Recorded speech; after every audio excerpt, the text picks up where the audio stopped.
Assalamualaikum warahmatullahi wabarakatuh. Perkenalkan, nama saya Arif Maulana. Saya dari Universitas Cyber Asia, Prodi PJJ Manajemen S1, kelas MJ805.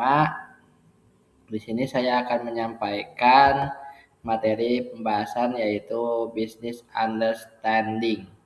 Permasalahan bisnis, sebuah perusahaan distribusi barang sering mengalami ketidaksesuaian jumlah stok karena permintaan pelanggan berubah setiap periode.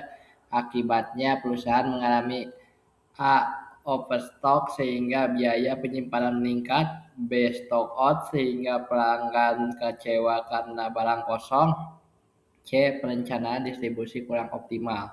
Untuk mengatasi masalah tersebut diperlukan model prediksi permintaan agar perusahaan dapat menentukan jumlah persediaan secara lebih akurat.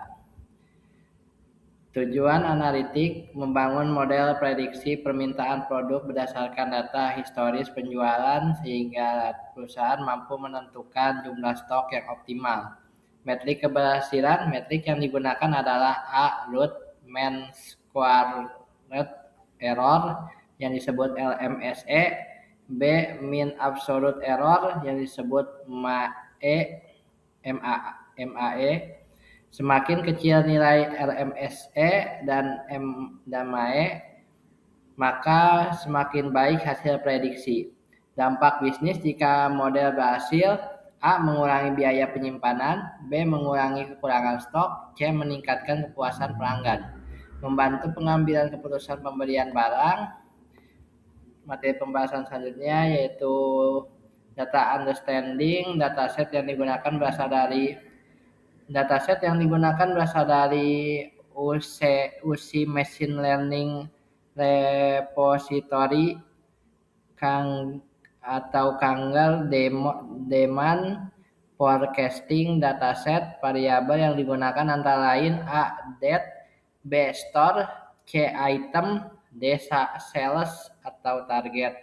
Data profiling, jumlah data sekitar puluhan ribu record. Jenis data: A. Data atau tanggal, B. Store dan nomor toko, C. Item dan nomor produk, D. Sales dan jumlah penjualan. Kualitas data hasil pemeriksaan menunjukkan A. Tidak terdapat data duplikat, B.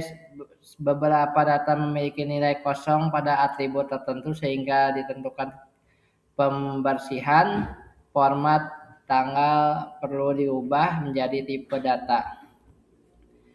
Hubungan antar variabel, hubungan store dengan sales. Setiap toko memiliki pola permintaan berbeda sehingga lokasi toko mempengaruhi jumlah penjualan.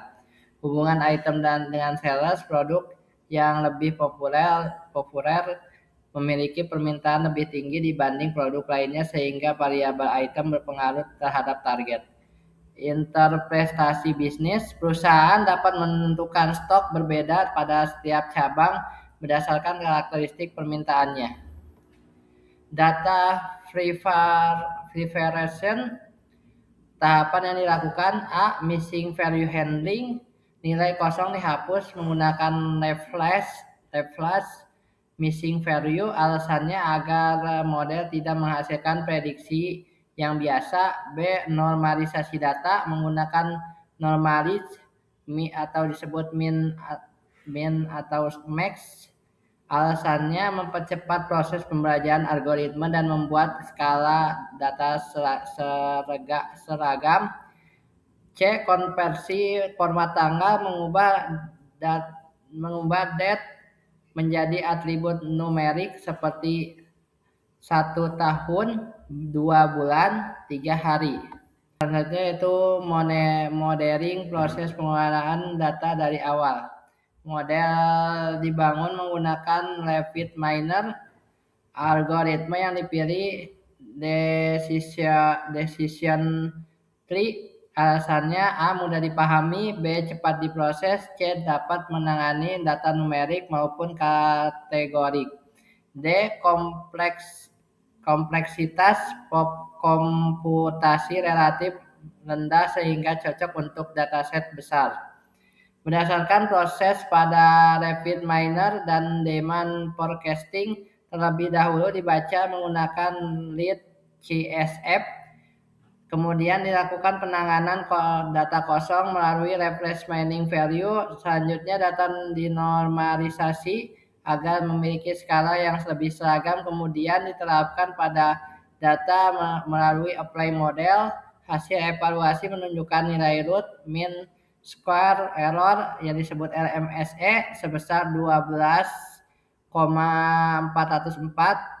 dan mean absolute error yang disebut MAE sebesar 8,675. Artinya model memiliki rata-rata kesalahan prediksi sebesar 8,675 unit, sedangkan LMSE menunjukkan tingkat kesalahan yang lebih besar karena memiliki bobot lebih pada kesalahan prediksi yang tinggi. Secara umum model sudah dapat digunakan untuk melakukan prediksi permintaan, tetapi tingkat ketetapannya masih perlu dipertimbangkan dan dapat ditingkatkan melalui pengelolaan data atau pemilihan metode model yang lebih sesuai. Di sini ada contoh gambar proses RapidMiner-nya. Selanjutnya yaitu evaluation, melindungi informasi dalam era digital. Evaluasi dilakukan menggunakan LMSE, BMAE. Contoh hasil LMSE 12,4, MAE 8,7. Artinya rata-rata kesalahan prediksi masih cukup kecil sehingga model layak digunakan. Analisis kegagalan model kurang akurat ketika A. terjadi promosi besar, B. hari libur nasional, C. perubahan tren pasar secara tiba-tiba. Hal tersebut tidak tercatat dalam dataset sehingga model tidak mampu memprediksi secara sempurna. Potensi bias dapat muncul karena A. data hanya berasal dari periode tertentu, B. tidak mencakup seluruh wilayah distribusi, C. tidak mempertimbangkan faktor ekonomi. Korelasi tidak sama dengan kausalitas. Walaupun suatu produk memiliki penjualan tinggi pada bulan tertentu, belum tentu bulan tersebut menyebabkan peningkatan penjualan. Bisa jadi terdapat faktor lain seperti promosi, diskon, dan musim tertentu. Oleh karena itu, hasil korelasi tidak dapat langsung dijadikan bukti hubungan sebab akibat. Materi pembahasan selanjutnya yaitu recommendation dan deployment. Teknologi pendukung pengelolaan data besar. Rekomendasi perusahaan disarankan: 1. Menggunakan model prediksi sebelum melakukan pembelian stok. 2. Memperbarui model setiap bulan. 3. Menambahkan data promosi, cuaca, hari libur, dan kondisi ekonomi agar prediksi semakin akurat. 4. Mengintegrasikan model ke sistem ERP atau dashboard business intelligence. Deployment model dapat digunakan oleh A. bagian gudang, B. bagian purchasing, C. supply chain manager. Output model berupa jumlah permintaan yang diprediksi sehingga dapat digunakan sebagai dasar pembelian stok. Materi pembahasan selanjutnya yaitu limitations. Penelitian memiliki beberapa keterbatasan. A. Dataset belum memasukkan faktor promosi, B. belum mempertimbangkan kondisi ekonomi, C. belum memasukkan data kompetitor, D. hanya menggunakan satu algoritma. Resiko implementasi: jika hasil prediksi langsung digunakan tanpa evaluasi berkala, maka perusahaan tetap berpotensi mengalami A. overstock, B.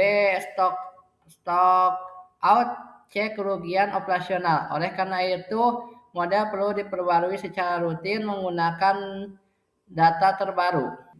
Materi pembahasan selanjutnya yaitu decision tree. Dipilih karena mudah dipahami, cepat diproses, dan mampu menangani data numerik maupun kategorik. Hasil RapidMiner menunjukkan LMSE sebesar 12,404 dan MAE sebesar 8,675 sehingga model memiliki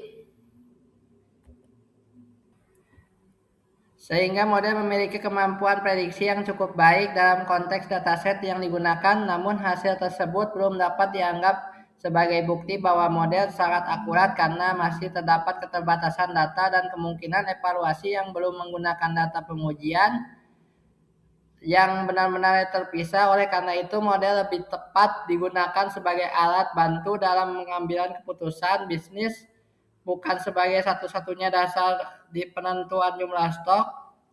Model perlu divalidasi menggunakan data pengujian atau cross validation dan diperbarui secara berkala dengan menambahkan faktor seperti promosi, hari libur, cuaca, kondisi ekonomi, dan data pasar. Cukup sekian pembahasan materi yang saya bisa dapat disampaikan. Wabillahi taufiq wal hidayah. Wassalamualaikum warahmatullahi wabarakatuh. Semoga bermanfaat.